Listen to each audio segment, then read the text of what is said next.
Va ora in onda Zoom, il drive time in mezzo ai fatti con Antonino Danna.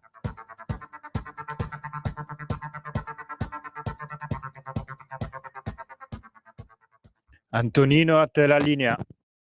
Grazie Andrea carissimo. E allora, amici miei, ma non dall'avventura, di nuovo buonasera. Siete sulle magiche onde di Radio Libertà. Questo è sempre Chilometro Zoom, il criso microfonato Chilometro Zoom, puntata numero 825, che chiude questa quarta stagione. Pensate che la prima è cominciata il 7 settembre 2020. A me pare che siano passati 40 anni, Lorenzo, te lo giuro. Vi ricordo, certo, come sempre, date il sangue, in ospedale serve sempre, salverete vite umane, chi salva una vita umana salva il mondo intero.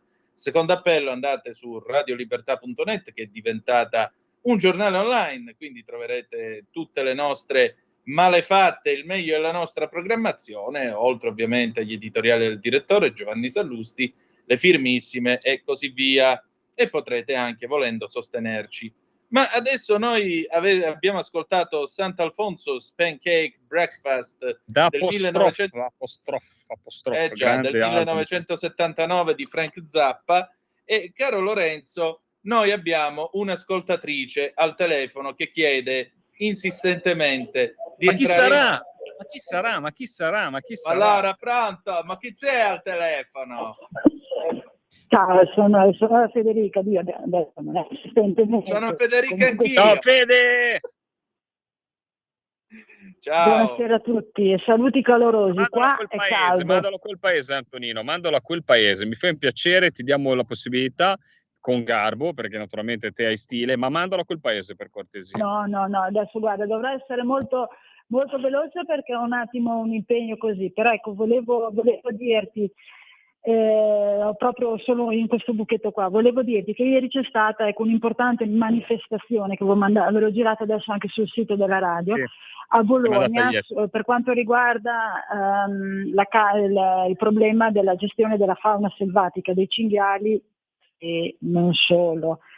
E questa era una manifestazione, diciamo, che coinvolgeva tutta la Coldiretti, organizzata insomma da Coldiretti, che coinvolgeva ovviamente tutte le province, quindi sì, insomma ne erano in tanti, perché è giusto che siamo in un periodo di raccolta, la campagna incombe, però ecco, volevo puntualizzare su questo problema, il problema della gestione della fauna selvatica, nel particolar modo dei cinghiali, perché con il problema della peste suina asiatica, se colpiscono gli allevamenti diventa una strage, come c'è una strage, per dire adesso, a causa del clima in Sicilia, può diventare un problema anche per gli allevatori e non solo. Quindi, scusa, mi sposto perché c'è il rumore delle lavorazioni sotto azienda. Allora, volevo dire che questa manifestazione è fatta perché il presidente attuale oggi è l'ultima riunione che ha con la giunta, perché è stato eletto al Parlamento europeo, quindi lui se ne è preso in carico tempo fa di questa problematica, però l'aveva messo come problema, diciamo, gestione straordinaria, e ieri invece l'incontro è stato per dire no, il problema non è solo straordinario, ma è tra virgolette ordinario, quindi è diventata una malattia cronica. Quindi prendete, insomma, gestitela meglio, perché i problemi, insomma, ci sono sostanzialmente. Ecco, non so se mi sono spiegata. Sì, ti sei spiegata molto bene. Guarda, senti, noi naturalmente continueremo a raccontare tutto questo anche nella prossima stagione di Zoom, ma io voglio prendere un impegno concreto con te. E non so se Lorenzo avrà il coraggio di seguirci, ma il 27 giugno 2025 è venerdì, sarà l'ultima puntata della quinta stagione di Zoom, per cui, signore e signori, noi trasmetteremo dal tuo campo. Almeno io vengo. Speriamo. Questo è promesso. Però c'è ancora un anno, vediamo. Sì, però hai la mia È la parola di Antonino, Devi promettergli qualcosa, da Antonino. Il sapone, non so se ha fatto effetto quella volta là. È più per roba a mangereccia, secondo me lui. Allora te lo trovi lì. Grazie. Grazie, ci salutiamo. Fede, Ciao, io prima di chiamare il radioascoltatore, dato che è qua con me, che poi vi racconterò dove sono, farei fare un saluto perché so che Antonino ha un debole per questa signora e quindi mi tolgo le cuffie, farei fare un saluto alla senatrice Pucciarelli, che è qua a fianco a me, che Antonino... Senatrice, lo perdoni, è un ruffiano, lo perdoni. È diventato rosso! Senatrice, lo perdoni perché è un gran ruffiano quel tizio lì con quel baffo misterioso. Sei diventato rosso pure tu, mo, 1-1. Ma perché lui di me appena mi vede ha paura. Io ho paura, non è che mi legna, quindi Ma lei deve alzargli le mani, almeno uno schiaffone dietro il cozzetto una volta al mese. Così si ricorda. Lei deve fare come quella famosa cosa cinese, quando torni a casa picchia tua moglie, tu non lo sai il perché, ma lei sì. Ecco, no, le donne non si toccano nemmeno della Pucciarelli che già è ma lei, senatrice, quando torna a casa la sera picchi Lorenzo Viviani. Lui non sa perché, cioè lei non sa perché, ma lui sì.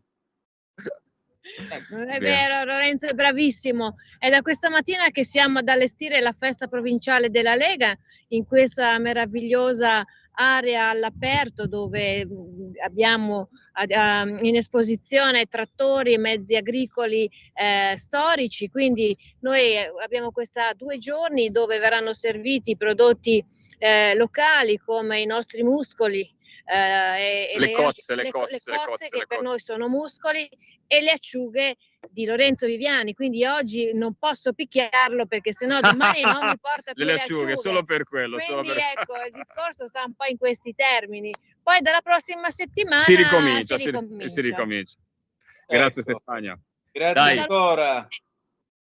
Allora, grazie alla senatrice Pucciarelli. Noi abbiamo già al telefono il nostro gradito ospite, il presidente di Conf Cooperative Puglia, Giorgio Mercuri, che voglio salutare. Buonasera, presidente. Buonasera, presidente. Buonasera, Lorenzo, buonasera. Ecco, noi torniamo in Puglia, Lorenzo, perché? Perché purtroppo, come abbiamo fatto il focus sulla Sicilia, perché insomma era su tanti giornali del settore, purtroppo non prende tanto dal punto di vista mediatico, non prende le prime pagine, anche se è una catastrofe per il nostro agroalimentare. Anche il tema della Puglia è tornato in auge. Diciamo, questo parte della mezzogiorno d'Italia che sembrava che forse se la scampasse in un primo tempo, fossero arrivate le piogge, che invece avevano completamente tolto dai sistemi temporaleschi la Sicilia, la Puglia comunque deve fare fronte a ondate di caldo, addirittura il lavoro agricolo non si fa più durante le ore diurne, ma si effettua nelle ore notturne, perché non si può lavorare per le alte temperature, però abbiamo la maturazione naturalmente di tutte le culture che sono in questo momento in produzione, quindi non si può stare fermi. Com'è la situazione, Presidente?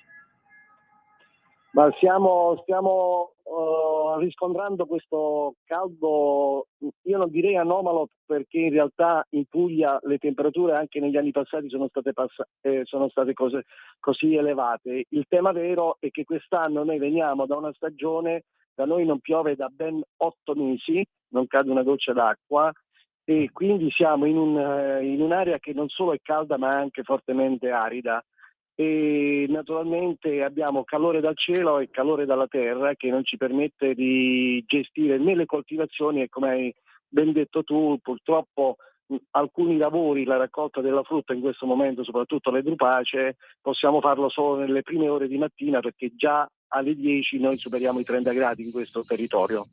Quindi dobbiamo andare la mattina presto e raccogliamo quello che è possibile, perché poi alla fine dobbiamo aspettare il giorno successivo, sperando che comunque le temperature si mantengano basse.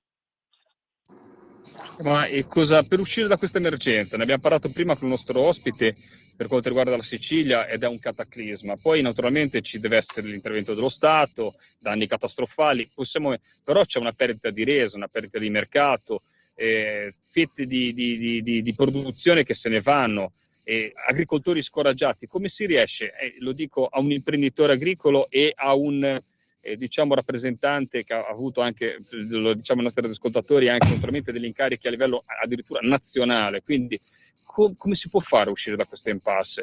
Programmazione, infrastrutture, tante cose, però per mettere la palla a terra e cercare di risolvere questi problemi, o comunque di combatterli, o cercare di insomma assopirli, cercare di intervenire in qualche maniera, di calmierare la situazione? Come si può fare, Presidente?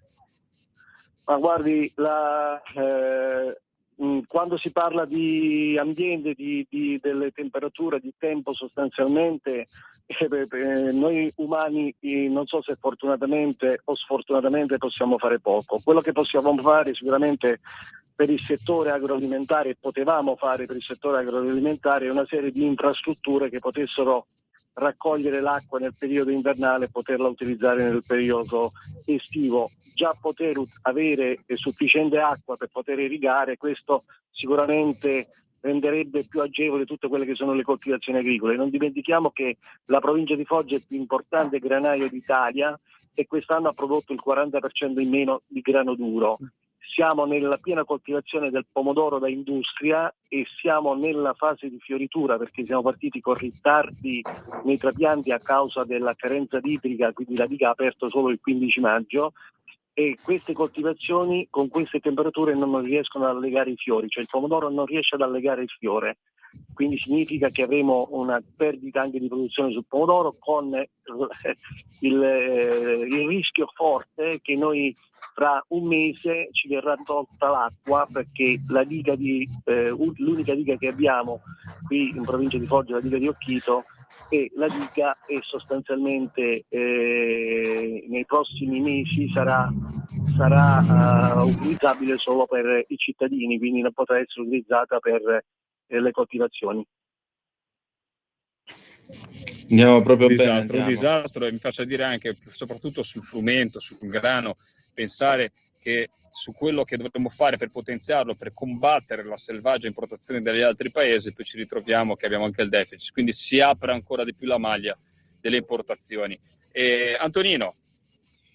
Presidente, ma in tutto questo a quanto è arrivato il prezzo del grano? Cioè, conviene ancora seminare grano in Puglia? Ma guardi, è strano, non si riesce a capire quali sono veramente i problemi che si vivono sul mercato dei cereali, perché in una campagna come questa, dove c'è stata una forte riduzione delle quantità, ci aspettavamo un aumento dei prezzi. Questo non è accaduto, anzi i prezzi stanno ulteriormente scendendo. C'è ancora prodotto che arriva da fuori, soprattutto dalla Turchia, un fornitore nuovo per il nostro paese, e quindi in questo momento purtroppo possiamo soltanto attendere che a ottobre possono cambiare le cose, cioè sperare che in Canada non si produce e quindi a ottobre ci sia un recupero dei prezzi che comunque qualsiasi siano quest'anno non riusciranno a remunerare i costi di coltivazione, perché come dicevo la produzione, siamo andati dalle 10 tonnellate a massimo 20 tonnellate ettaro, quindi praticamente nulla. L'agricoltore fortunatamente, io dico, è come l'erba selvatica, non muore mai, nel senso che noi il nostro mestiere è quello e speriamo sempre nell'anno che verrà. Naturalmente quello che si può fare rispetto a tutto questo, dicevo, è recuperare un po' di tempo perso. Abbiamo bisogno di infrastrutture che ci possono garantire l'acqua, abbiamo bisogno anche probabilmente di cambiare coltivazioni, perché più siamo diventati, io dico, il nord dell'Africa, e probabilmente dobbiamo cambiare anche il sistema di coltivazione. La cosa importante che bisogna fare nel futuro è la ricerca di varietà resistenti a queste situazioni climatiche, ricerca di varietà che si possono coltivare su questi territori. Molto interessante questa prospettiva. Ecco, quindi diciamo così, voi interesserete, immagino, il CNR e l'Università di Bari, soprattutto il CREA. Però mi faccia dire, Presidente, il problema grande è che si corre sempre ai ripari troppo tardi. Mi spiace dirlo, perché lei ha detto una cosa saggia e lo sottoscrivo anche da pescatore, da imprenditoristico. Prima si parlava delle mie acciughe. Si va molte volte avanti senza la mentalità imprenditoriale, perché chi ha la mentalità, diciamo, strettamente imprenditoriale, lei è un imprenditore agricolo, agricolo, io sono un imprenditore etico, però molte volte è più il cuore e non il cervello che ci fa andare avanti, perché si pensa sempre di poter comunque recuperare, e perché ci sono investimenti, perché sono attività quasi secolari, mi viene da pensare, in campo agricolo, ereditate da qualcuno che si è spaccato la schiena prima di noi.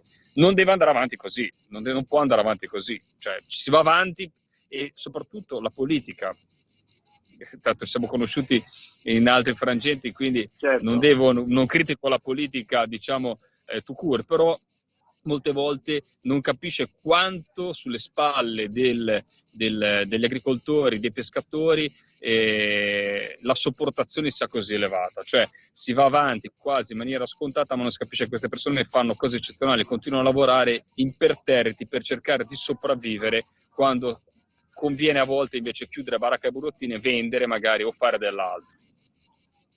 Io le dico di più, il fenomeno che sta accadendo in questi ultimi mesi nella nostra Puglia è un fenomeno preoccupante, perché sempre più vengono ceduti terreni per fare campi fotovoltaici o campi eolici. Significa abbandonare il territorio, significa abbandonare l'agricoltura, significa perdere la cultura di un territorio che è uno dei territori più importanti insieme alla parte, diciamo, Emilia-Romagna e Lombardia, di produzione agricola italiana. È chiaro, questo è il segno della disperazione di quegli agricoltori o di quei figli di agricoltori che hanno deciso di fare altro e abbandonare i terreni. Io mi auguro che ci sia un cambio di visione. Sì, ma il cambio, ha ragione Presidente, ora lei giustamente, dovrei essere io a massacrare ancora di più diciamo il tema del fotovoltaico e dell'eolico. Sì, adesso sentite, scusate, ho le campane sotto e sentono direttamente in radio, però non si può neanche dar colpo all'imprenditore agricolo, perché una rendita, diciamo, assicurata rispetto a qualcosa, fra virgolette, che non sai come va a finire, perché arriva la grandine, arriva la gelata, ora magari non è il caso essenzialmente della Puglia, però arriva il caldo, arriva la siccità, e lì sono soldi, cash, che ti vengono garantiti, chiudi il contratto all'inizio dell'anno e non ti preoccupi più di niente. Allora bisogna dare delle prospettive diverse sicuramente ai nostri agricoltori, oltre naturalmente adesso creare anche delle normative che non vadano a lucrare sui terreni agricoli, e penso che questo forse si porti a casa ora in fase di conversione il decreto agricoltura. Presidente Mercuri, io la rinviterò magari per darci un ultimo aggiornamento anche nelle prossime settimane, è sempre un ospite gradito, perché ci fa il punto di una situazione veramente pericolosa per il nostro agroalimentare e naturalmente è un disastro per i nostri agricoltori. Grazie a voi di nuovo. Allora, caro Lorenzo, Antonino, io sono al 5% col mio povero computer, perché non l'ho caricato prima di uscire, quindi mi vedi un po', diciamo, con una bassissima connessione, perché piano piano si sta spegnendo. Sono le 18:28, cosa mi dici? Ti dico che intanto ti ringrazio per quest'anno che abbiamo passato assieme. Ti ringrazio perché comunque questa non è una trasmissione facile da fare. È una trasmissione che molto spesso abbiamo veramente realizzato all'ultimo minuto, eppure malgrado questo è sempre venuta bene, è sempre venuta con la giusta qualità e alla fine infatti è stata anche riconosciuta. Quindi questo io lo apprezzo molto. L'augurio è che ripartendo da settembre dell'anno prossimo noi si possa fare ancora di più e ancora meglio in questa radio e con questa trasmissione, che è la cosa più importante. Poi per il resto mi mancherai, ma come farò? Ma tanto penso che lo possiamo dire, che io sto preparando un libro sulla vita del comandante Slao Viviani detto Naccia. Il libro, la bozza è pronta, in realtà dobbiamo vederci per dargli una ci lavoriamo quest'estate, quindi avremo modo anche di fare un pellegrinaggio in quel delle Cinque Terre e porteremo a termine anche il racconto di una grande storia di mare. Il comandante Naccia, che è uno dei più grandi ascoltatori della radio, esatto, io lo voglio salutare, voglio salutare anche la nostra Lina Fiordellisi, che insomma ci ha sempre dato qualche suggerimento e qualche dritta. Essenziale, no, bravo. Esatto, sempre essenziale. essenziale. E volevo dire anche un'altra cosa, la storia di Naccia, del comandante Naccia, come tutte le storie che vi abbiamo raccontato, sono quello che ci è stato insegnato da Pierluigi Magnaschi, il direttore di Italia Oggi, che è il mio maestro. Il giornalismo è facce e storie. E io vi dico che quando questo libro sarà pronto vi racconteremo una storia bellissima, perché lo inviteremo in trasmissione o faremo una puntata dal Savonarola direttamente con lui. Assolutamente sì. Allora, se ve lo posso dire, forse, e poi capiremo anche con che nome, ci sentiamo noi il prossimo venerdì e invece con Chilometro Zoom ci rivediamo a settembre. Ciao a tutti! Grazie, pausa e Alessandro Ristori, estate 2020, a tra poco. Porta con te ovunque Radio Libertà. Scarica la app per smartphone o tablet dal tuo store o dal sito radiolibertà.net. Cosa aspetti?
Per la tua pubblicità visita il sito radiolibertà.net. Antonino, a te la linea. Benissimo, grazie caro Andrea. Allora, siete sempre sulle magiche onde di Radio Libertà. Questo è sempre Chilometro Zoom. Antonino Danna al microfono con voi. E allora, alle 18, 34 minuti e 33 secondi avete ascoltato Alessandro Ristori con Estate, anno di grazia 2020. Or dunque, adesso noi parliamo un poco di gialli e estate, tempo di letture. Beh, c'è la nostra Laura Marinaro che non ha scritto soltanto un nuovo giallo appena uscito per i tipi della Mursia, ma si prepara anche ad andare a teatro con uno spettacolo realizzato insieme a Roberta Bruzzone. State a sentire e a vedere, perché abbiamo realizzato questo filmato, state a vedere che cosa sta bollendo in pentola. Andrea, quando sei pronto, manda pure la registrazione. E allora, buonasera a tutti, bella gente, e chiudiamo questa puntata di Chilometro Zoom nel segno della letteratura e del giallo, per la precisione. Un genere che una volta veniva molto sottovalutato, come dice anche Camilleri, che mette in bocca al suo commissario Montalbano un'espressione, dice: Montalbano pensò con odio a quelli che ritenevano il giallo un genere minore. In realtà è un genere che ha una sua perfetta dignità e anzi un grosso seguito tra i lettori del paese, peraltro, che non legge affatto, quindi c'è qualcosa di miracoloso anche in questo. Allora, chi è con me qui in diretta la conoscete tutti quanti, perché è una bravissima collega che conduce tra l'altro Giallo Radio Club sulla nostra radio, ma lei scrive anche per Giallo, collabora con varie testate, ed è Laura Marinaro, che saluto e ringrazio del suo tempo. Buonasera Laura, ben trovata. Buonasera a tutti, scusate del cagnolino Chicco che ogni tanto fa delle incursioni così. Vabbè, ma la radio è la vita, per cui è giusto raccontarla. Allora, tu hai in mano un libro che io sto proiettando ai nostri radioascoltatori, La fanciulla degli ori, eccola qua, un'indagine da Milano ad Altamura tra delitti e una maledizione millenaria per i tipi della Mursia. Bello anche questo. Cos'è? Sembrerebbe una collana. È una collana del secondo secolo d.C. che di fatto esiste veramente, fu ritrovata appunto casualmente durante questa scoperta archeologica che però risale al 1971 in una tomba insieme ad uno scheletro appunto di una fanciulla. Quindi diciamo tutto parte da una storia vera, però poi ovviamente... chiaramente. Ecco. E quindi si intreccia questo omicidio, un asse tra Milano e Altamura. Senti, Giorgio Scerbanenko scrisse un giallo: I milanesi non ammazzano al sabato perché al sabato mattina si devono lavare i piedi dopo una settimana passata a camminare per la città. E in questo giallo chi è che non si lava i piedi dell'assassino? No, l'assassino non lo sgamiamo subito. No, ma non spoileriamo proprio niente. Io non dico mai niente nemmeno delle vittime. Vi dico solo che è un serial, comunque c'è più di un morto, a parte la fanciulla, ma quella lì è una storia del secondo secolo d.C. e anche lì io immagino il motivo per cui è stata uccisa, cioè tutto quanto faccio ricostruire. Più che altro io punterei sulla protagonista, che è Caterina Ferrari ed è un'archeologa qui a Milano, un'antropologa forense che lavora anche con la Cristina Cattaneo al MUSA, il nuovo museo antropologico appunto a Milano, e che parte per Altamura, che è la città mia di origine, perché deve vendere una casa di famiglia, quindi deve fare un'operazione assolutamente differente da quello che fa tutti i giorni.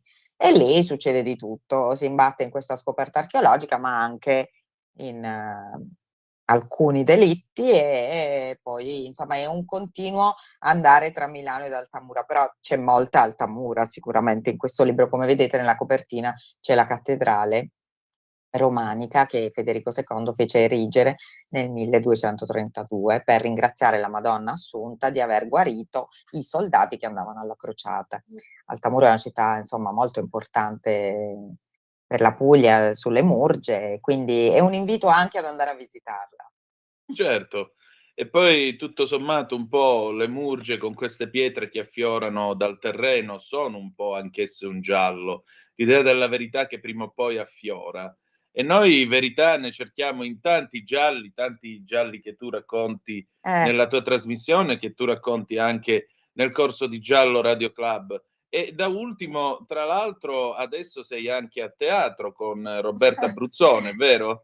No, allora, lei fammi capire un po'. No, lei è a teatro con Favole da Incubo, che è il suo spettacolo in cui parla di narcisismo patologico, ma con Roberta stiamo per uscire in autunno comunque con un nuovo testo, un nuovo true crime è Narcisismo mortale, la storia di Giulia Tramontano, quindi un processo che io sto seguendo, una vicenda che io sto seguendo, che di giallo non ha molto purtroppo, perché si sa benissimo tutto, nel senso che si sa chi è l'assassino, però è un testo molto importante. Dall'idea di questo testo poi è nata l'idea di scrivere un monologo teatrale, appunto, che verrà poi recitato da un'attrice professionista, e saremo a Monza, ve lo dico già, abbiamo già la data, il 23 ottobre al Binario 7, al Teatro Binario 7, con A tutte le Giulia, i bambini senza nome si chiama. È un monologo,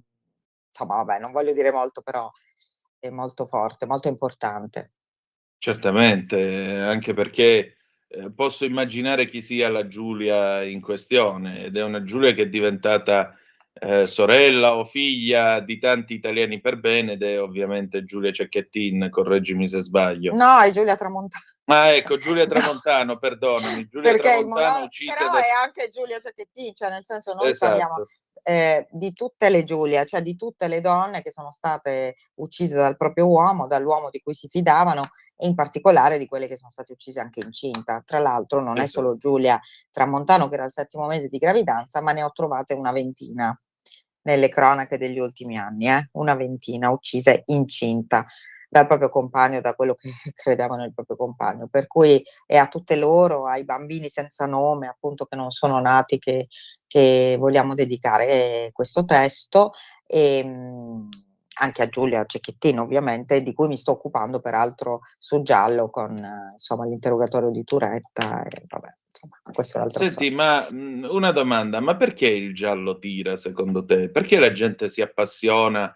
Perché alla fine non è una cosa di questi anni. Il giallo ha sempre tirato in questo paese, dagli anni 30 fino ad adesso. Anzi, Sì. addirittura all'epoca del fascismo raccontare gli omicidi che venivano risolti entro 48 ore dalla polizia era addirittura un modo di fare propaganda, per dire la polizia funziona, in 48 ore risolve il caso, quindi potete stare tranquilli.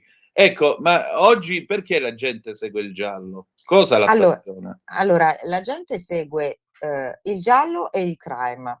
Allora, primo, la realtà supera la fantasia, e la gente è molto molto interessata al crime, perché noi tutti abbiamo una metà di male e una metà di bene, quindi è quella metà di male che attira, che affascina, il voler cercare di capire, no, perché si uccide, come una persona normale, perché poi è quello che interessa, cioè non interessano più, se notate, no, c'è stato tutto un periodo, io ricordo quando ero ragazzina, eravamo tutti molto interessati alla mafia, al terrorismo, ai delitti di mafia, sì, Era anche l'epoca quelli. in cui andava la piovra.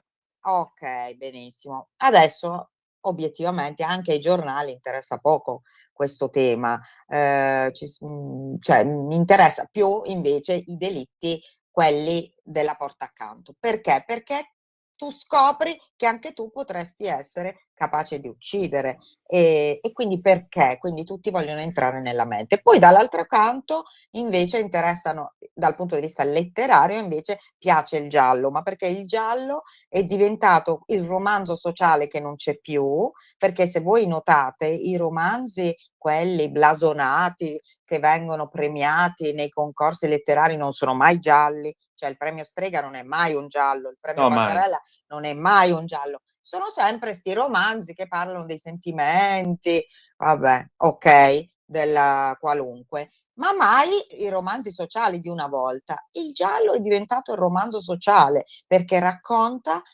io racconto l'indagine, sì, però racconto anche, a parte questa storia oscura dentro il personaggio, ma anche la città, i luoghi, le abitudini, il modo di mangiare, il modo di vestire, ok, quindi il romanzo sociale è diventato il giallo, già da Cervalenko sicuramente, su Milano. Tra l'altro il mio libro racconta tanto Milano, e anche dei luoghi ben riconoscibili di Milano, per cui vi invito anche a leggerlo per fare un viaggio a Milano, non solo ad Altamura. Questo sicuramente. Senti, ma che differenza c'è tra il giallo e il crime?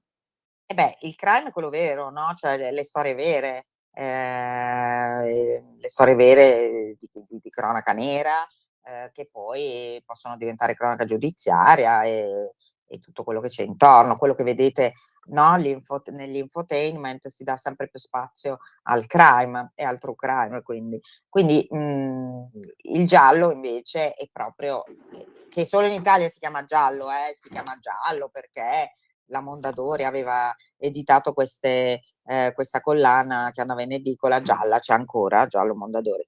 E negli altri paesi non si chiama giallo, in Francia si chiama noir, in America si può chiamare o thriller o crime o true crime, e in altri paesi, insomma, altri nomi. In Italia si chiama giallo. Quindi il giallo letterario è questo qui, questi qua, insomma, tipo sono romanzi, sicuramente romanzi godibili che si possono leggere sotto l'ombrellone, non particolarmente impegnativi, cioè nella scrittura possono essere anche scritti da grandi scrittori che scrivono anche altro. Faccio un esempio: Valerio Varesi, per esempio, che scrive anche altro, o Maurizio De Giovanni. Cioè il giallista non è che scrive solo gialli, no?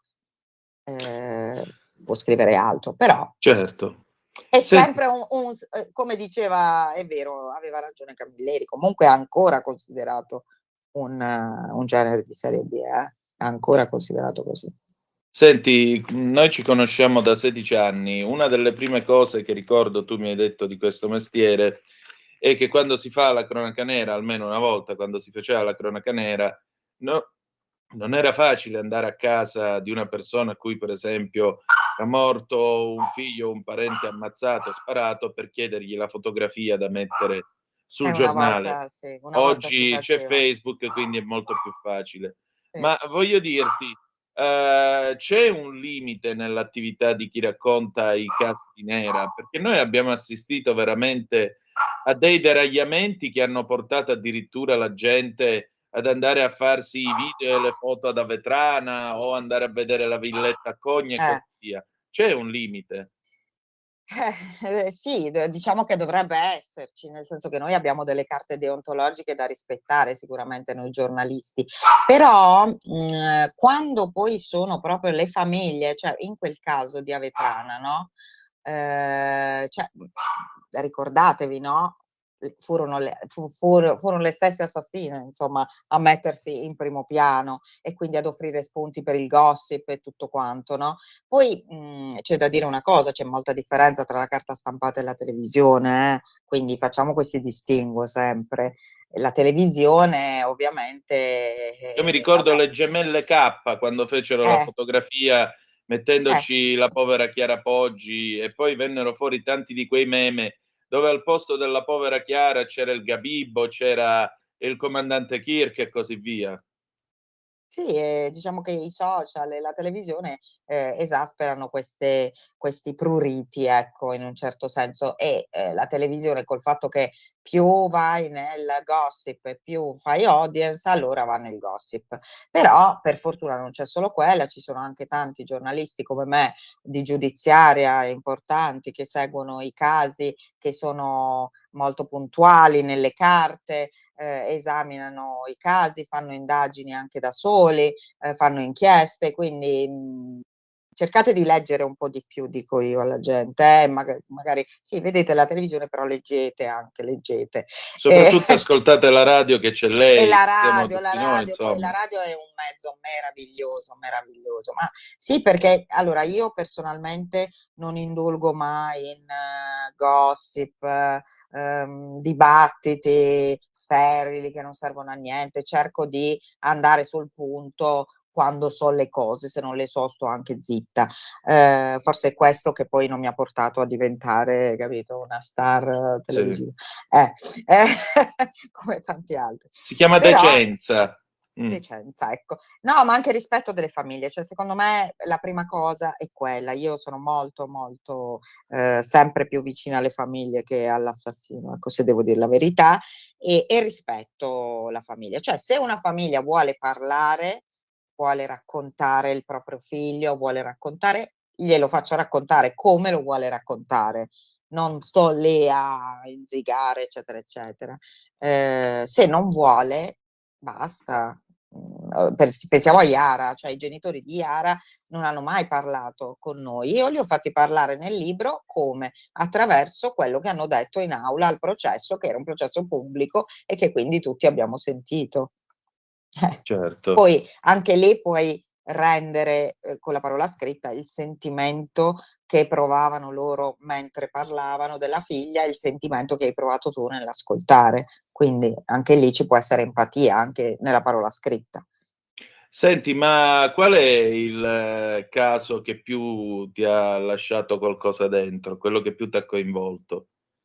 Sicuramente Yara, di cui sapete ho pubblicato questo libro l'anno scorso con Roberta Bruzzone, Yara, autopsia di un'indagine, che comunque è ancora molto attuale, sempre molto attuale. È un libro che mi ha coinvolto direttamente, proprio anche come inchiesta, e poi vabbè, insomma, mi ha colpito, perché poi Yara era la bambina che che tutti avrebbero voluto conoscere, che poteva essere figlia di tutti. E adesso Giulia Tramontano, devo dire Giulia Tramontano è sicuramente, ehm, non lo so, Giulia ci racconta tanto, la sua forza, il suo coraggio, il voler liberarsi da questo narcisista, ma nello stesso tempo crescere il suo bambino, tenere il suo bambino. E così è veramente una figura meravigliosa, meravigliosa davvero, e ci deve insegnare tanto. Io per questo ho deciso di dedicare questo libro a questo caso, spero che insomma possa piacere. Usciremo comunque ad ottobre, prima che ci sia la sentenza, perché poi alla fine non è importante, ecco, cioè racconteremo Giulia e racconteremo purtroppo le digressioni di Alessandro Impagnatiello attraverso poi il processo anche lì e l'inchiesta. Poi dopo io c'ero quel giorno quando ancora pensavamo fosse scomparsa, speravamo fosse scomparsa.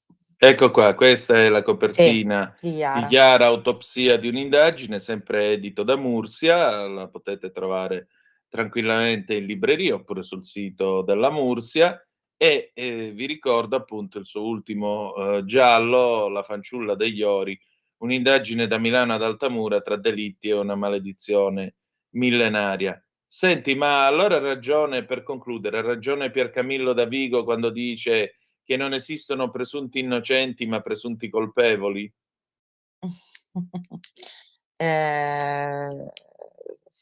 Presunti, cioè, in alcuni casi i colpevoli sono colpevoli, cioè, perché lo dicono le indagini, lo dice la scienza, o lo dicono le scienze forensi, o lo dicono anche loro quando confessano, no, quindi sono colpevoli e non sono nemmeno presunti. Okay, possono esserci presunti innocenti, ma è molto difficile. Vi assicuro che in Italia, a differenza di tanti altri paesi del mondo, ci sono pochissimi errori giudiziari, al contrario di quello che la gente pensi, e abbiamo degli investigatori bravissimi, al contrario di quello che la gente pensa. Ehm, per cui abbiamo anche un sistema giudiziario molto, molto garantista, che garantisce molto, forse troppo, l'assassino e forse troppo poco le vittime, i parenti delle vittime. Abbiamo avuto a Giallo Radio Club ospite un orfano di femminicidio che ci ha raccontato quanto è stato difficile per lui, no, vivere e Sì. sopravvivere a quello che è successo nella sua famiglia, cioè suo padre ha ucciso sua madre barbaramente e lui era un ragazzino. Quindi adesso è un uomo, ma è dovuto andare in psicoterapia per anni, però da solo l'ha pagata perché lo Stato non aiuta le vittime. Ricordiamoci di questo invece, che devono essere al centro sempre le vittime, non l'assassino, mai, sia che sia presunto, sia che sia vero. Benissimo, allora Laura Marinaro, La fanciulla degli ori, Mursia editore, mi raccomando, ve lo mostro ancora una volta con questa bellissima copertina, giocata sui toni del rosso e del nero. Grazie a Laura Marinaro e alla prossima. Grazie ancora. Grazie, grazie Antonino, grazie a tutti.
Per la tua pubblicità visita il sito radiolibertà.net.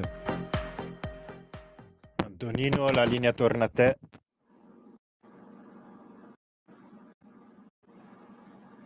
Antonino, a te la linea.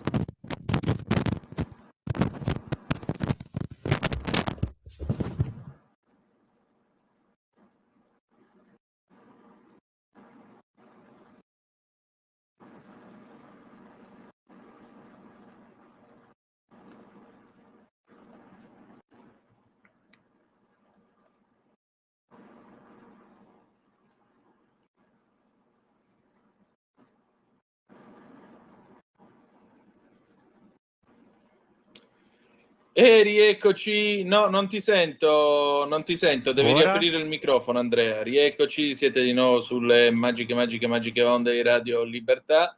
Questo è sempre Zoom, il drive time in mezzo ai fatti, le 18, anzi le 19 in questo momento, e naturalmente noi proseguiamo con la nostra trasmissione. Nel frattempo vediamo se la regia riesce a riagganciare l'audio, perché naturalmente io vi chiedo di telefonare allo 0292947222 se volete dire la vostra, oppure 340 670 9659. Ma facciamo una bella cosa, andiamo un momentino in pausa, stacchiamo, riattacchiamo e torniamo subito, così almeno riesco a sentirti, caro Andrea. A tra poco. Stai ascoltando Radio Libertà. la tua voce libera, senza filtri né censura. La tua radio.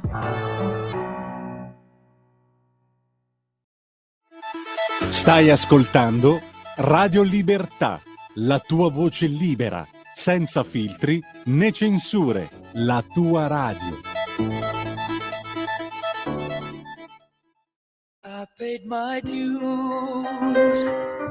Per la prima volta dal 1976, Radio Libertà vince il microfono d'oro, l'Oscar della radio italiana. Lo vince per i primi 100 anni di questo strumento così straordinario. E lo vince grazie a Chilometro Zoom, condotto da Lorenzo Viviani e Antonino Danna. Auguri a tutti noi! Voi siete i campioni! In quanti ti promettono trasparenza, ma alla fine ti ritrovi sempre con la bocca chiusa e non puoi dire quello che pensi? Radio Libertà non ha filtri né censure. Ascolta la gente e parla come la gente.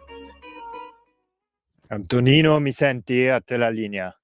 Perfettamente adesso, 0292947222, se volete intervenire per telefono, oppure 340 670 9659 se avete voglia di dire la vostra attraverso la zappa o WhatsApp. Ma andiamo a vedere le agenzie a quest'ora, alle 19, 2 minuti e 13 secondi in questo momento, sempre sulle magiche onde Radio Libertà, sempre qui Zoom, Chilometro Zoom, il drive time in mezzo ad agricoltura, pesca e ambiente, e Antonino Danna al microfono con voi. Ordunque, guardate un po' l'ADN Kronos, Biden flop nel confronto TV, panico tra i Dem, lo staff assicura nessun ritiro. Campanelli d'allarme nell'establishment Dem dopo il faccia a faccia con Trump, difficile sostenere che debba essere il nostro candidato, analisti scioccati da performance penosa. Per il presidente USA è andata bene, vittoria di Trump negli instant poll. Andiamo avanti, omicidio di Pescara, oggi i funerali di Thomas, folla silenziosa accoglie la bara bianca. Monsignor Valentinetti, serve assunzione di responsabilità collettiva. Ancora, caso Denisi, imputazione coatta per i giornalisti Milo Infante e Angelo Maria Perrino, con l'accusa di diffamazione per aver offeso il 22 novembre 2021 nel corso della trasmissione Ore 14 in onda su Rai 2 la reputazione di 3 magistrati di Marsala. Ancora, estate, indagine U-Trend, cresce del 6% il numero di italiani in vacanza. Incidente sul lavoro a Canicattì, figurati se in Italia non accadono ancora incidenti sul lavoro. Ecco, questo povero Cristo, operaio 21enne, muore schiacciato da un muletto. La procura di Agrigento ha aperto una inchiesta. Ucraina, trappola per la Russia, in un mese 1000 soldati morti o feriti al giorno, lo scrive il New York Times citando funzionari militari occidentali e della NATO. Il ritorno di Di Battista al Senato con 80.000 firme pro-Palestina. Vediamo un po' che cosa c'è sulle zappe che avete mandato.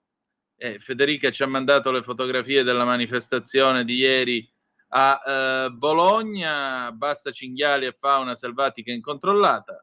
Bene, è stato un momento di protesta degli agricoltori. Andiamo oltre.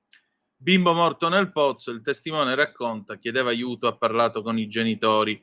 Lo strazio della mamma, il mio cuore si è fermato col tuo. Aperta l'inchiesta per omicidio colposo, saranno ricostruiti i minuti precedenti alla tragedia di Palazzolo Acreide. Andiamo a vedere allora che cosa è successo. Andiamo a vedere un po' cosa c'è. Sempre l'ADN Cronos è ancora a carico di ignoti e per omicidio colposo l'inchiesta da parte della Procura di Siracusa all'indomani della morte del piccolo Vincenzo, 10 anni, che ha perso la vita cadendo in un pozzo a Palazzolo Acreide. Saranno ascoltate tutte le persone presenti nel campo estivo organizzato da una cooperativa sociale per bambini disabili ANFAS e andranno ricostruiti i minuti che hanno preceduto la tragedia. In merito a quanto avvenuto nella tarda mattinata di ieri, emergerebbe come l'escursione per mostrare ai bambini come si lavorano alcune produzioni agricole stava per concludersi. Intanto Palazzolo Acreide è già sgomenta e già ieri sono stati sospesi i festeggiamenti di San Paolo Apostolo, patrono del comune nell'Aretuseo. Assai probabile, a quanto si apprende, la proclamazione del lutto cittadino nel giorno dei funerali del bambino.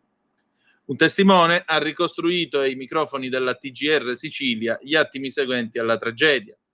Il bambino, dopo essere caduto nel pozzo, ha parlato con la madre e il padre, loro lo chiamavano, lui chiedeva aiuto, ha detto l'uomo che vive in una casa accanto alla fattoria, dove i ragazzi erano in gita, sottolineando l'impegno delle educatrici per tentare di salvare la piccola vittima. La signora dice è scesa a mani nude là sotto in attesa dei soccorsi che, secondo il testimone, prima dell'arrivo saranno passate 2 ore.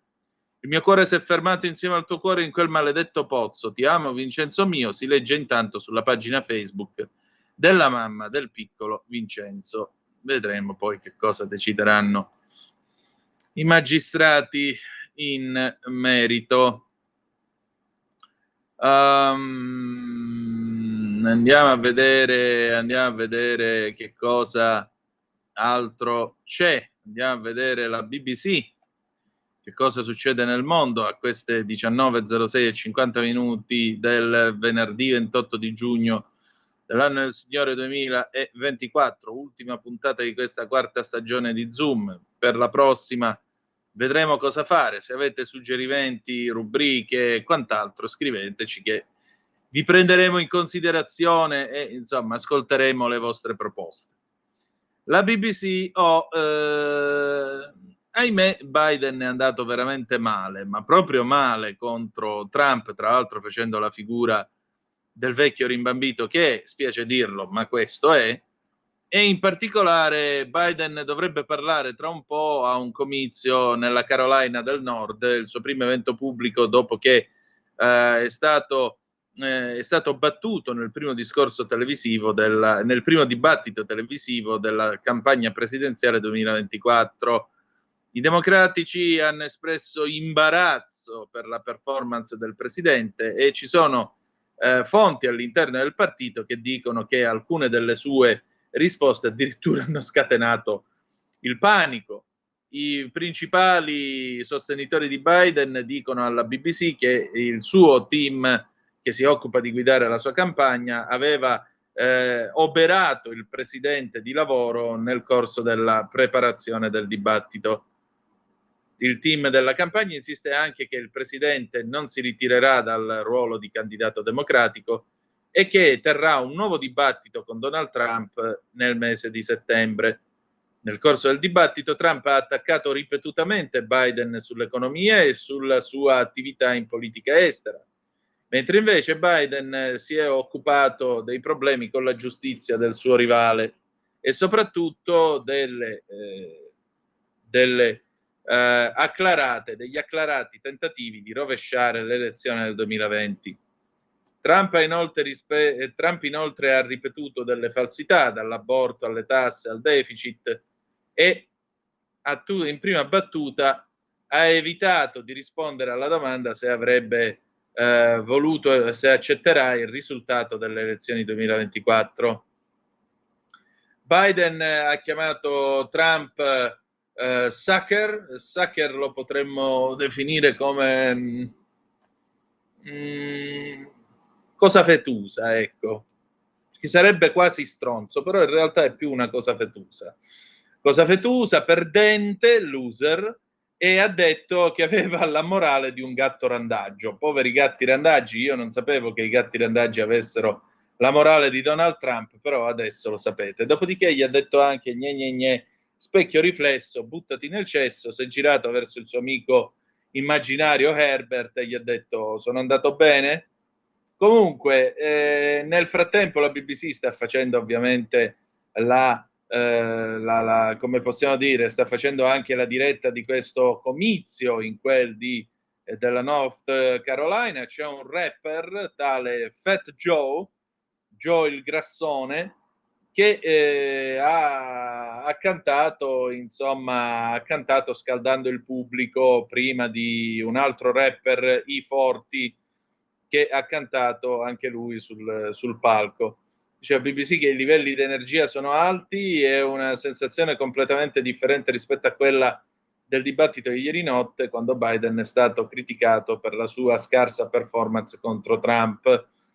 Biden parlerà a minuti, tra l'altro bisogna anche, ci si chiede se il presidente si occuperà delle preoccupazioni di chi lo accusa del fatto appunto che non ce l'abbia fatta contro Trump, e soprattutto in questo ambiente molto più come possiamo dire, protetto tra i suoi tifosi, sarà in grado di mettere in piedi uno show che può rassicurare, può cancellare le paure sul fatto che egli sia troppo vecchio per poter portare a termine un altro mandato. L'evento appunto si tiene nella Carolina del Nord, uno stato del sud che ha votato per Trump nel 2020, ma i democratici hanno dirottato milioni in spese di campagna verso la North Carolina, sperando appunto che siano ancora, di essere ancora in partita. Lo Stato ha in realtà varato dei divieti molto severi sugli aborti dopo 12 settimane di gravidanza, ha anche visto un afflusso di nuova popolazione dal 2020 da stati come la Florida, la Virginia e lo Stato di New York. Quindi adesso vediamo che cosa succede e vediamo un po' che cosa viene fuori nel frattempo alle 19:12 minuti e 3 secondi in questo momento. Ecco qua, andiamo avanti con la nostra bellissima trasmissione e in particolare andiamo a vedere le ultime notizie, vediamo un po' che cosa tira fuori adesso l'ANSA, se c'è qualche altra novità. Tra l'altro comunque troppo vecchio per correre, dai, un uomo di 82 anni che nemmeno si rende più conto di quello che è. Allora andiamo a pescare, andiamo a vedere come sono andati i funerali del povero Thomas, perché ha parlato la nonna. E allora alle 17 sono iniziati, scrive l'ANSA, i funerali di Christopher Thomas Luciani nella chiesa dell'Assunzione della Beata Vergine Maria. A ufficiare la funzione l'arcivescovo della diocesi di Pescara e Penne, Monsignor Tommaso Valentinetti, e il parroco Don Mario Spadaccini. Per la giornata il sindaco Simone Palozzo ha proclamato il lutto cittadino. Per chi vuole dare l'ultimo saluto al mio angelo, ha scritto ieri sui social, condividendo l'immagine del necrologio, la nonna e il ragazzino, che fin da quando lui aveva 3 anni e mezzo si era presa cura di lui come una mamma. Nel manifesto funebre c'è una foto di Crocs, così lo chiamavano gli amici, con i suoi capelli lunghi sulla fronte e il suo volto da bambino. Sarai sempre parte di me, non potrò mai dimenticare il tuo sorriso, ti amo. Questa è la scritta sulla maglia della fidanzatina di Thomas, arrivata in lacrime nella chiesa dell'Assunzione della Beata Vergine Maria. Spero che la tua assenza possa essere di monito ai tanti giovani qui presenti, che siano loro a cambiare questo mondo marcio e renderlo un posto migliore. Desidero che comprendano l'importanza della famiglia e di quanto essa sia sempre un posto sicuro, un luogo dove poter essere fragili, parlare delle proprie paure e delle proprie insicurezze, crescere e prepararsi alle asperità della vita. Così la nonna di Thomas, Olga, in un messaggio letto nel corso del funerale del nipote. Infine, il sindaco di Pescara, con una decisione sacrosanta, aggiungerei, ha deciso di chiudere il parco Baden-Powell di via Raffaello a Pescara, dove domenica scorsa è stato assassinato appunto Thomas Christopher Luciani, 17 anni ancora da compiere. Abbiamo deciso, spiega l'assessore ai parchi del comune di Pescara Gianni Santilli, di chiudere il parco per la continua e incessante presenza di persone curiosi. Il via vai nelle ultime ore si era fatto crescente e per questo abbiamo deciso la chiusura per qualche giorno. Crediamo di riaprirlo entro un paio di giorni. Davanti all'ingresso intanto aumentano fiori, striscioni, bigliettini e ricordo del ragazzo ucciso da 2 coetanei. Ma io li vorrei vedere in faccia, i curiosi che vanno a vedere dove hanno ammazzato un ragazzino di 16 anni. Vorrei capire che cosa, quali profonde motivazioni e ragioni spingono costoro a fare il via vai di curiosi. Che cazzo di curiosità, scusate, che curiosità c'è nell'andare a vedere un posto macchiato di sangue dove il RIS e la scientifica hanno fatto i loro rilevamenti? Lo vorrei capire. Ha fatto bene il sindaco di Pescara e il suo assessore a chiudere questo parco, ha fatto benissimo. Pronto, chi è là? Eccomi, Michele Caruso. Ciao Michele, dimmi.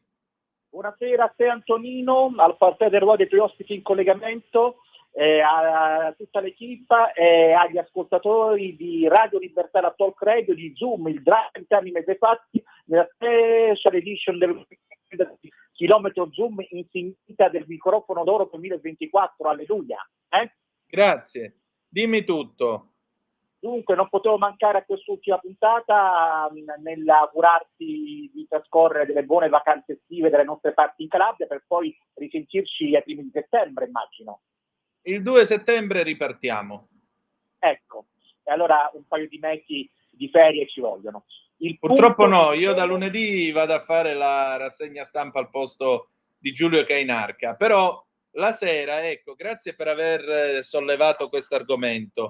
Da lunedì voi troverete un'alternanza di conduttori al posto del sottoscritto. Io gli ho dato le chiavi dell'appartamento oggi pomeriggio, gli ho detto che quando torno a settembre voglio trovarlo in ordine.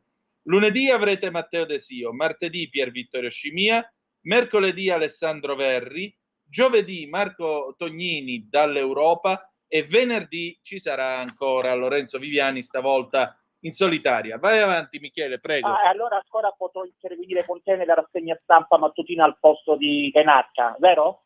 Penso di sì, direi di sì, quando apriremo i telefoni ovviamente. Certo, ricca scelta anche di chi prenderà il tuo posto durante la settimana, insomma veramente non ci sono scusanti per non ascoltare Radio Libertà, anche perché è una voce libera fuori dal coro, senza filtri né censure. Ecco. Il punto di Michele Caruso. Vai.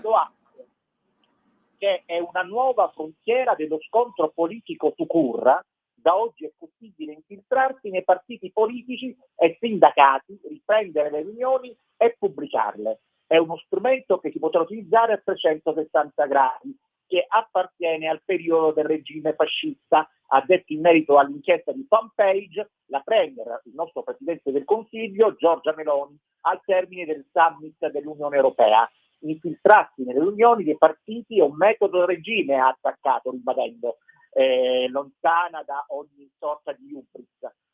Quello usato da Fanpage, il suo J'accuse, non è un metodo giornalistico, perché sono stati utilizzati anche degli investigatori.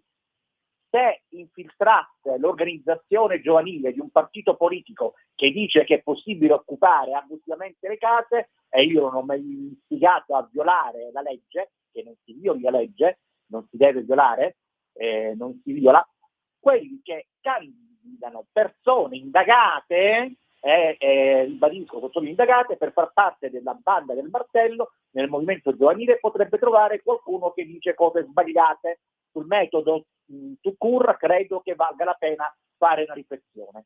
Se si dice che va bene, se ne prende atto, è un nuovo metodo che si può utilizzare. Ha risposto così piccato alle domande dei commessi su fanpage. I partiti politici mi stanno dicendo che questa frontiera dello scontro politico di posare, ci siamo chiesti perché non è mai successo in 75 anni di storia repubblicana, perché fanpage lo ha fatto solo con Fratelli d'Italia.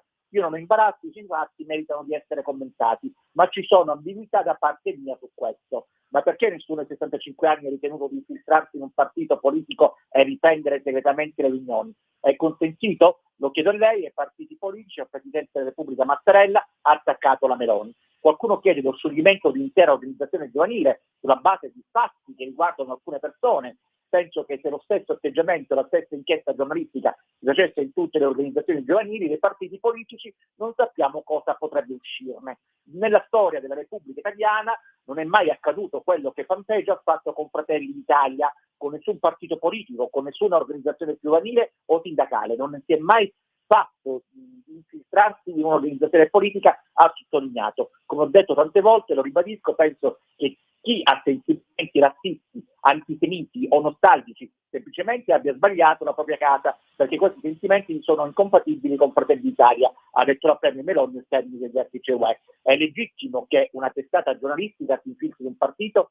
Il Presidente Meloni va dalla sostanza dell'inchiesta di Fanpage, quando prende provvedimenti, quando solidarizza con la segretaria del PD Elly Schlein, insultata e minacciata dai giovani di Fratelli d'Italia. Così su X Sandro Ruoto, europarlamentare responsabile informazione, memoria e cultura della segreteria nazionale del PD. È molto grave quello che la Presidente Meloni ha detto a proposito dell'inchiesta di Fanpage, ha detto la senatrice Alessandra Maiorino, vicepresidente del gruppo Movimento 5 Stelle a Palazzo Madama. Metodo da regime fascista è quello di chi vuole zittire o impedire in libera inchiesta giornalistica la libera circolazione delle idee, non il lavoro di cronisti che svolgono con il coraggio il loro compito che la democrazia assegna proprio loro. Fare le pulci al potere è svelarne i comportamenti scorretti. Piuttosto siamo di fronte al solito metodo Meloni, capovolgere le responsabilità, dare un buffetto agli aggressori o agli estremisti razzisti e antisemiti, riservare il pugno di ferro alle vittime o ai giornalisti d'inchiesta. Forse a Meloni non è chiaro che chi, come dice lei,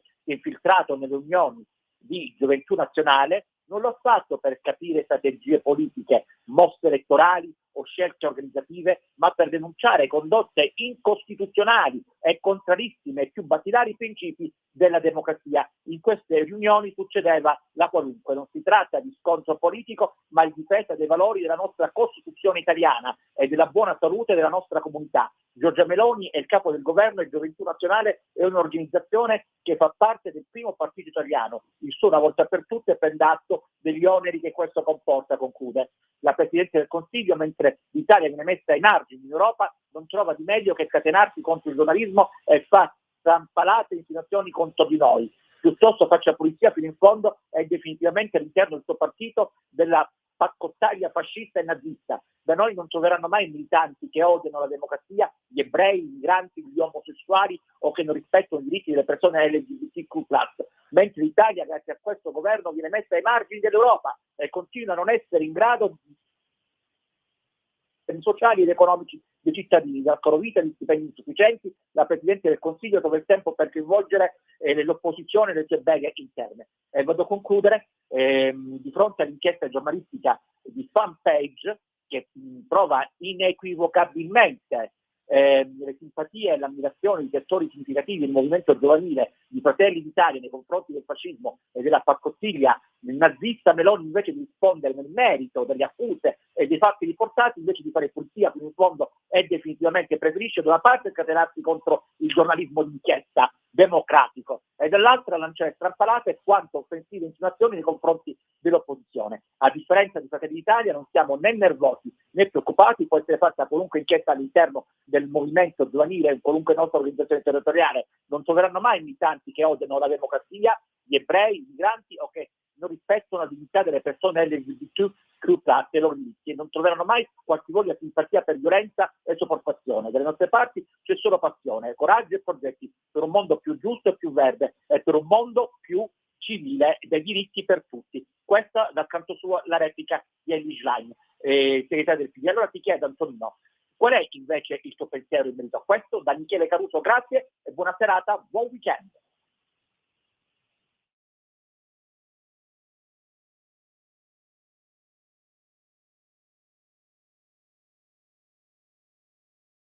Antonino, non ti si sente, sei muto.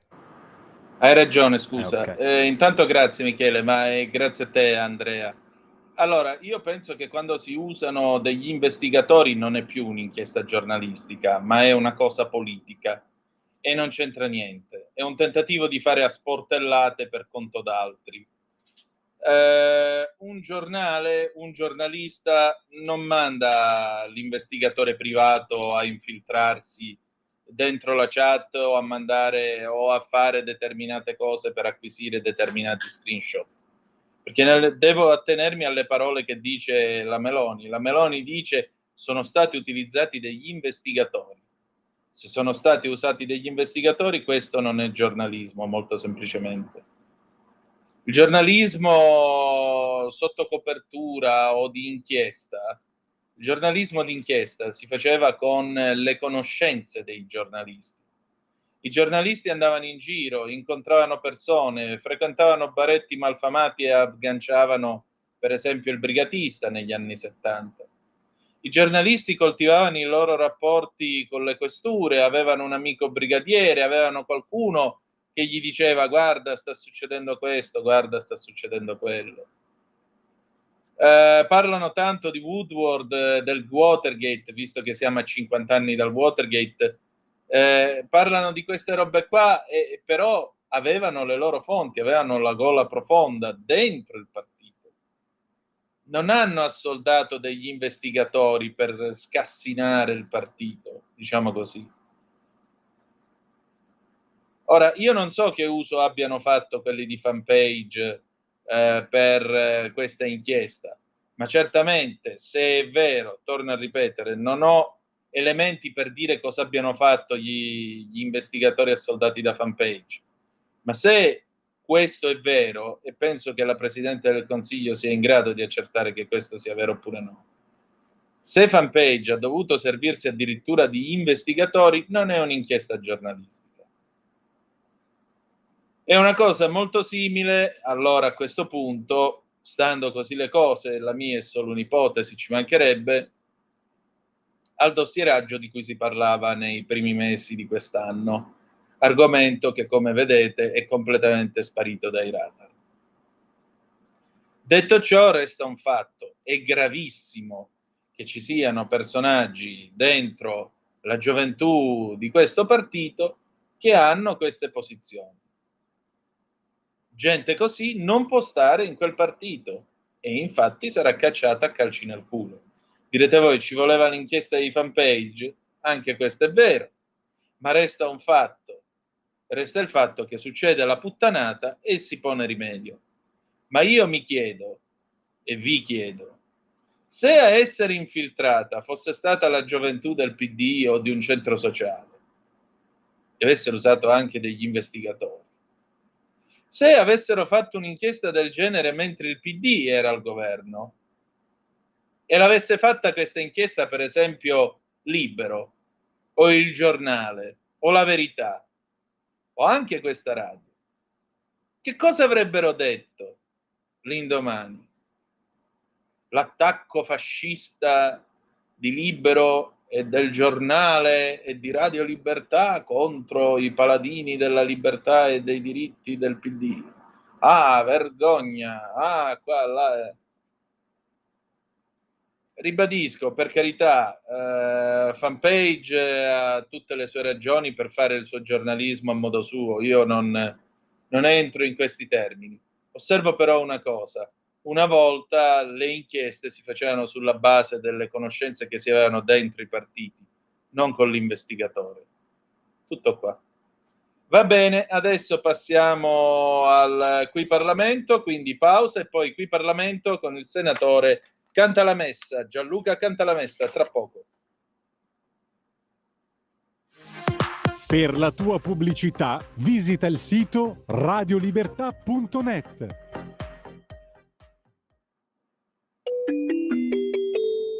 Qui Parlamento.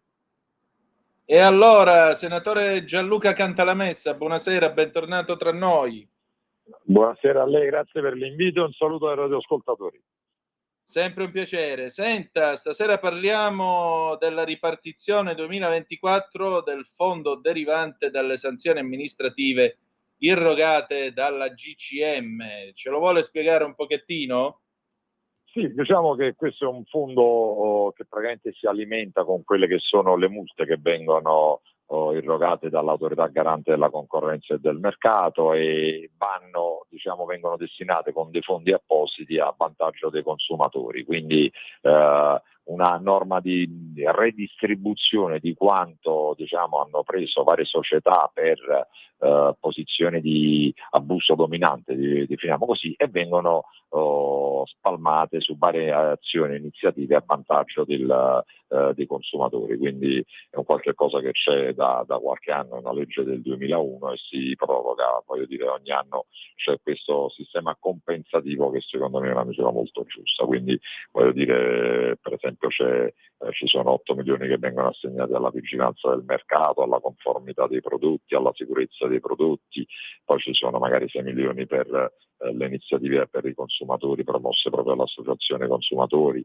perché è chiaro che guardando per esempio paesi tipo gli Stati Uniti, le unioni consumatori lì sono veramente gruppi di potere molto forte che servono per bilanciare lo strapotere, penso soprattutto alle multinazionali, perché qui non è che si vuole colpire il commerciante, la piccola partita IVA, ma quelle società che si trovano in una posizione di abuso dominante ne traggono potere a svantaggio dei consumatori, e quindi questo è un sistema per compensare, quindi cercando di ridare una parte del ingiustamente tolto ai contribuenti a darlo ai consumatori e ridarlo ai consumatori. Quindi sono varie iniziative, per esempio nel settore delle assicurazioni c'è molto da fare anche per quel che riguarda il discorso del sovraindebitamento, del quale è un argomento che si parla sempre molto poco.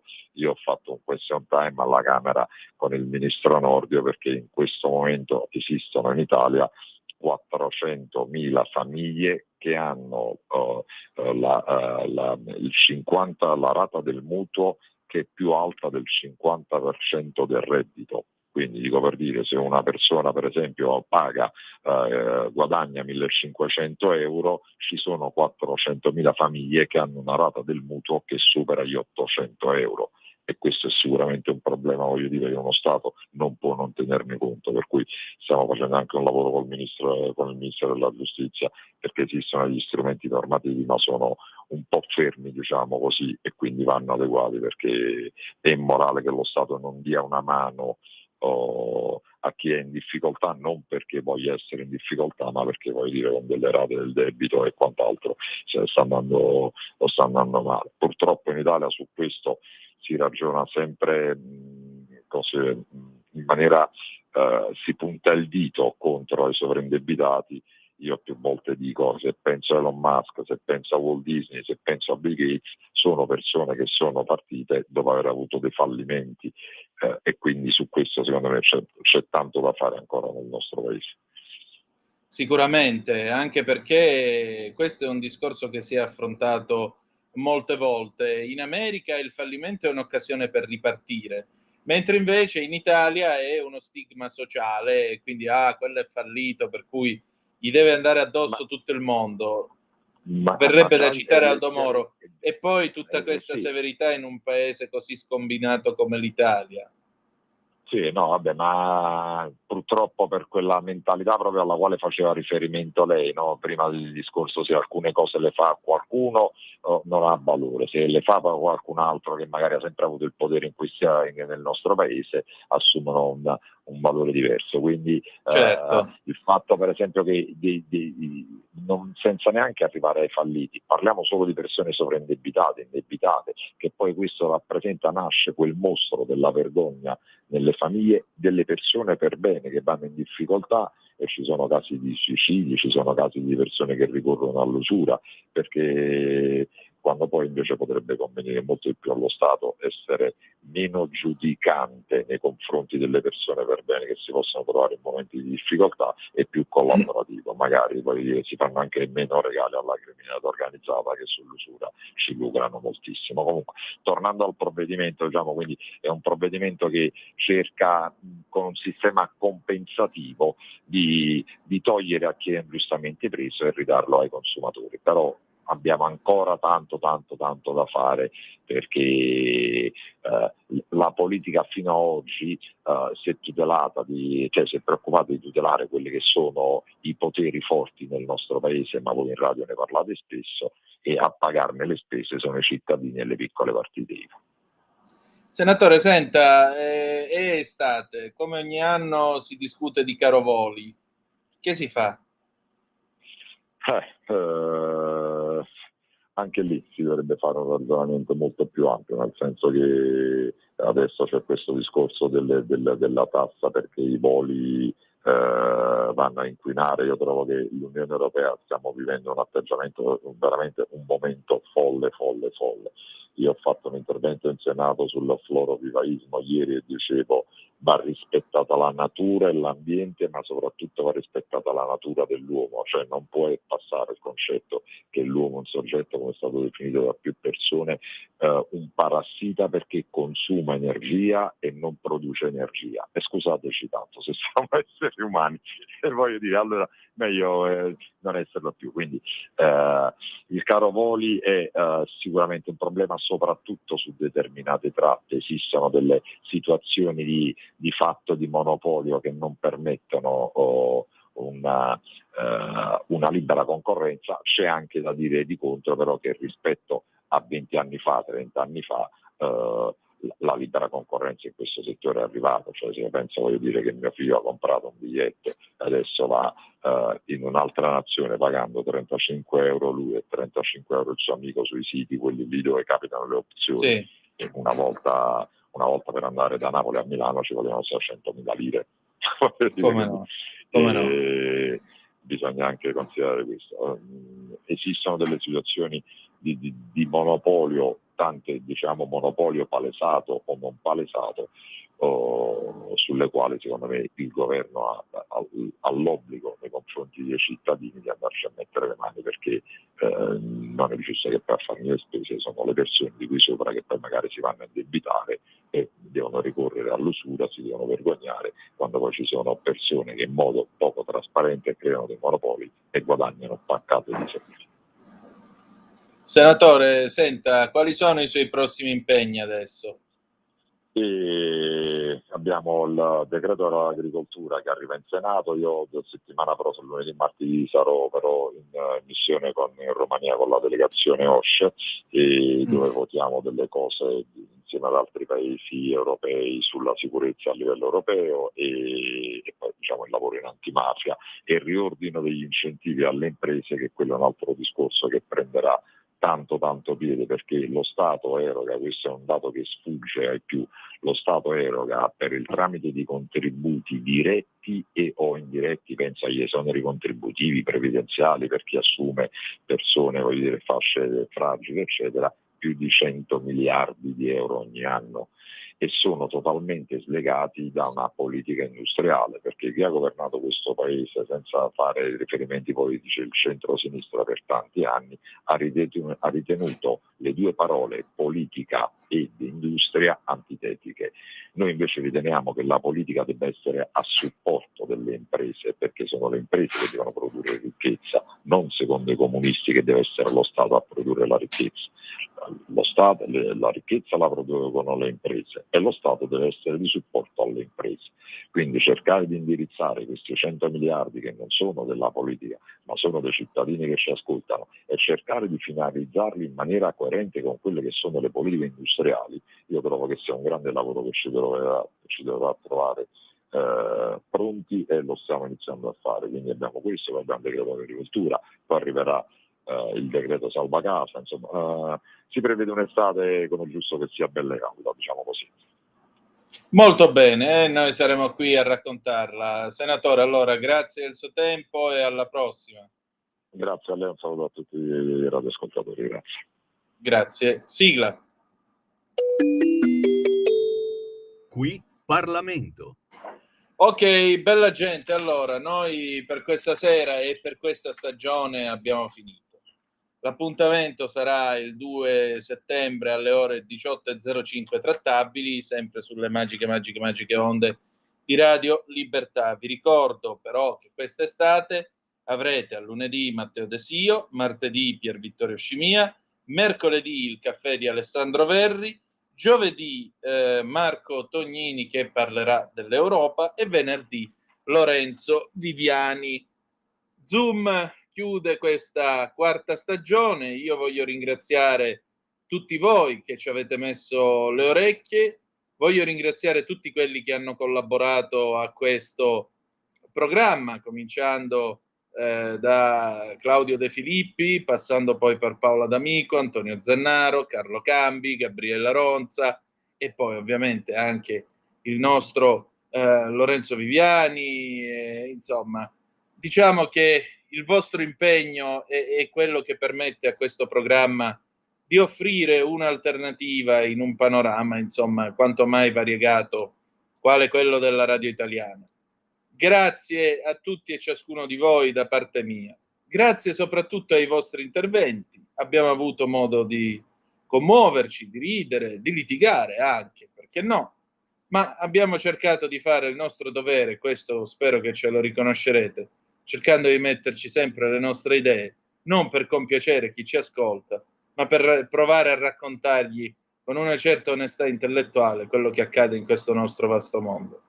E allora noi chiudiamo qui, da domani ultima puntata della stagione del Garage dell'Alfista, con noi Walter Marano e gli amici del Garage delle Emozioni, e poi da lunedì la rassegna stampa, aprono i bagni Libertà, ovviamente ci sarò io con Francesco e Davidino alla cassa oltre che in regia.